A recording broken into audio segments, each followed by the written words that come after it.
Now, yesterday began the official impeachment of President Donald Trump. He would be the third president. He is the third president to have been impeached by the House. Now, impeachment by the House does not mean that they will be removed by the Senate. Now, while most Republicans or all Republicans voted against impeachment, not all Democrats were on board. In fact, during yesterday's vote, one Democratic representative from Hawaii and presidential candidate voted not for impeachment, not against impeachment, but present. Now, that is Representative Tulsi Gabbard. So now that leaves me asking, why? Why, Tulsi? Why? So now here's the thing. Tulsi Gabbard, as far as her presidential campaign, she's like polling at 2%. So she hasn't really been on my radar. And look, so I've also, by the way, I don't like to go and attack people unfairly. That's not what I do, right? And so, look, I'm not going to attack her, but I am going to criticize her. And so that's and look, going back to being fair about this, right? So one of the examples of maybe an unfair attack is that she goes on Fox News. I don't think that's a terrible thing, right? Kyle Kalinske went on Fox News and he showed you how to actually handle it. He went and handed that person their ass on the silver platter. Well, that's how you do it. If you're going to go on Fox, you're going to go all out and annihilate them and make sure that they never invite you back. That's sort of the problem, though, with Tulsi Gabbard is that she didn't necessarily do that. And so that's one of my criticisms, right? So, okay. Now, I think that she's played a little bit too soft with the Republicans. She does play hardball with Democrats, and I do appreciate that. In fact, I give her a lot of credit for, or some credit for destroying Kamala Harris's campaign. I thought that was fantastic. I like when she challenges Democrats. It's wonderful, right? But what about being tough on the opposition party, on Republicans? It seems like, and maybe I'm wrong, and maybe you guys can correct me, but she seems to be playing nicer with Donald Trump supporters than with Democrats. Again, you can, be against the centrist establishments, people in the party that do unfairly attack her, that do call her things like a Russian asset, and they do, these smears against her. And I completely understand that, right? But at the same time, don't cozy up with the Republicans for doing that.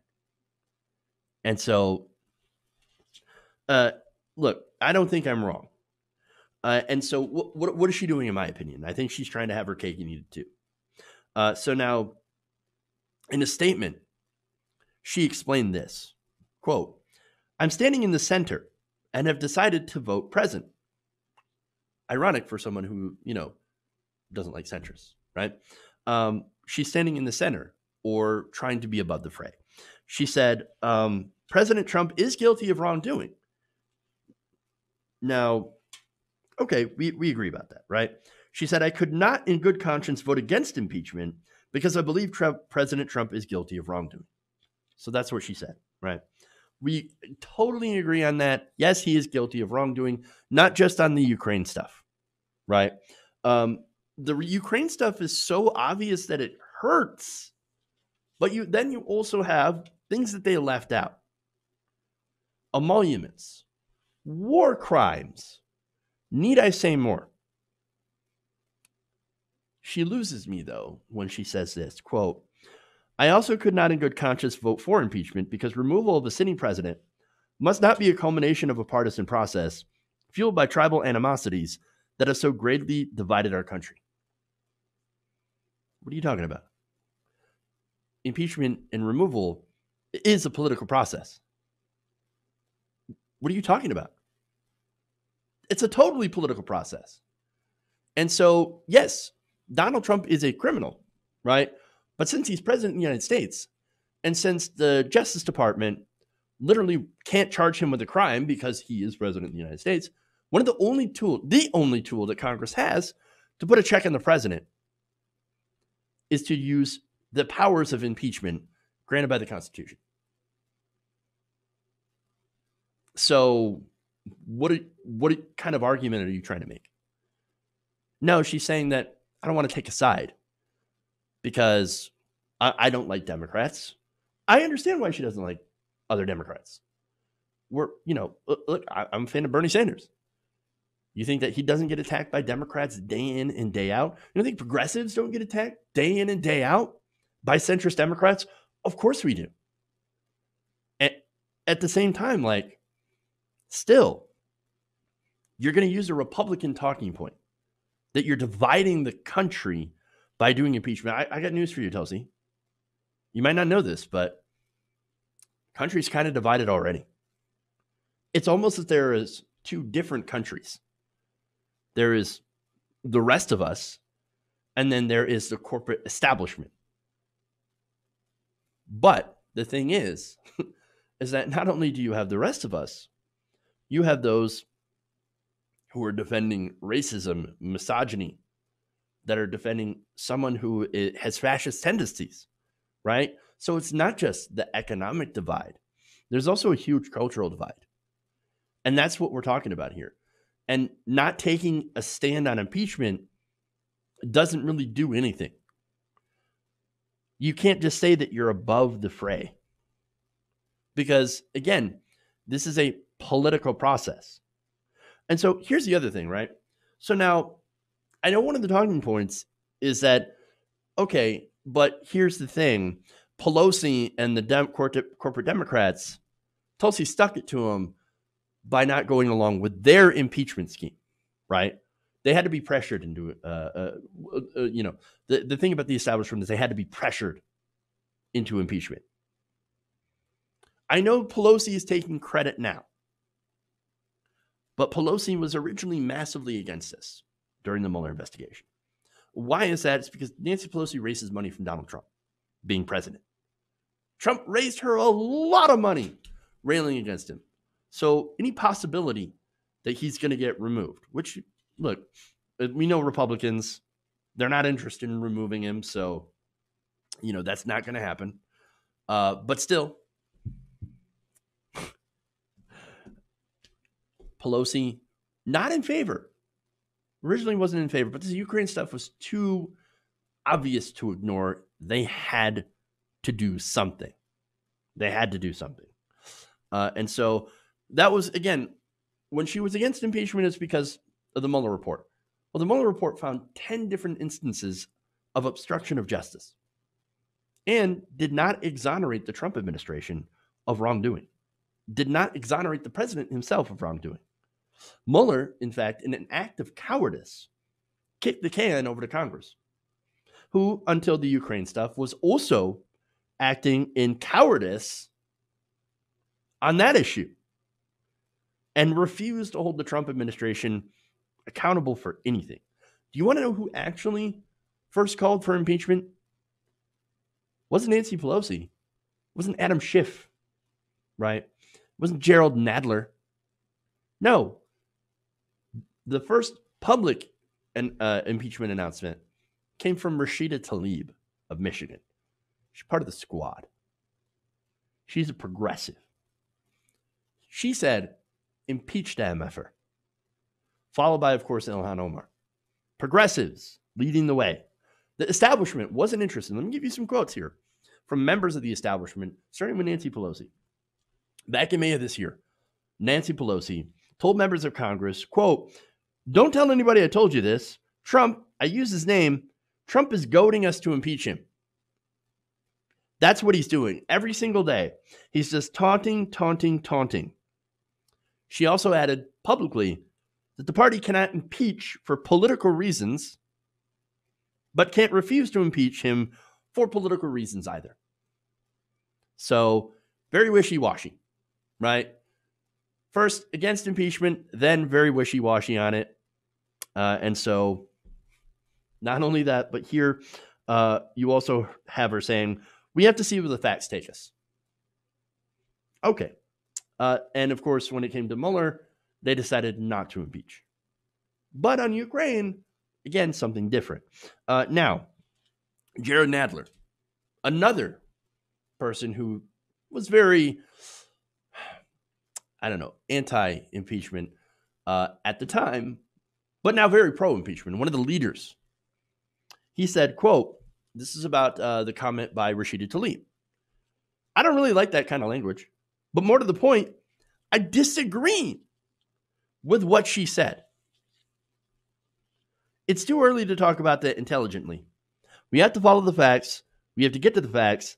That's why it's important to protect the Mueller investigation. That's why it's important to do our own inquiry. We have to get the facts, and we'll see where the facts lead. And maybe that'll lead to impeachment. Maybe it won't. And by the way, I do have a correction here. Al Green and Maxine Waters, originally calling for impeachment. Then Rashida Tlaib, then Ilhan Omar. And so, again, you have people of color, and progressives leading the way on impeachment. So credit where credit is due. All right. But the idea that it was Pelosi and the establishment that have always been in favor of impeaching the president is ridiculous. You know what is actually true is that Republicans had been planning to impeach Hillary Clinton from before she even won the election. So pure projection, right? Right-wing talking points. Okay.